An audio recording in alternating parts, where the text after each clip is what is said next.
Fiona, tell us, what are the top 3 benefits of doing this course?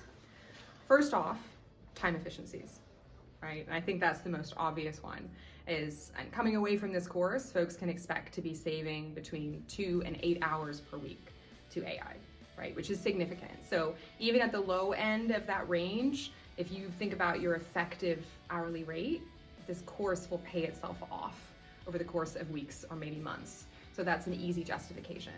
I think secondly, being able to show up better for your exec. And that's a lot of what we've discussed today in our one-day workshop is around not just those time efficiencies, but what do those hours become, right? So what can you do now for your exec because of the AI tools you have in front of you and because of the time you've saved and the capacity you've created that you couldn't do before? And I think thirdly, it's really building this powerful mindset.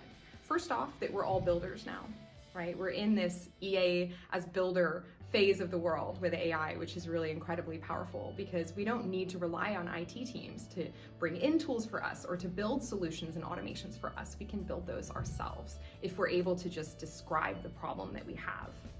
And also the mindset of curiosity and experimentation. I think it's just so important to really stay on top of AI, right? Because if you don't, essentially you won't be as valuable to your executive and to your business.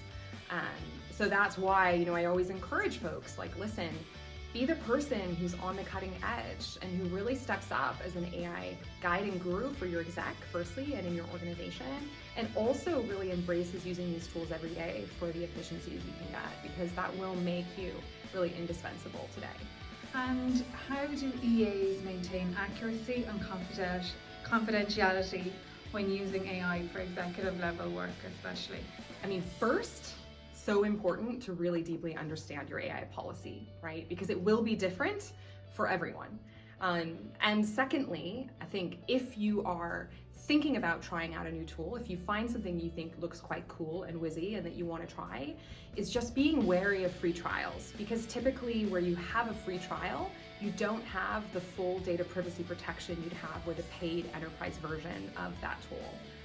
And thirdly, I would say always make friends with your IT, InfoSec team. I think it really helps to build a shared understanding and for them to understand, gosh, okay, if you had access to X tool or X feature within Copilot, for instance, how much more efficient you could be just because of the sheer amount of, for instance, emails you're processing or diary invites you're pushing out on a weekly basis. So I think the more that you can really connect and find shared understanding, the better it will be ultimately for you and making sure you have access to the tools that you need to do your best job.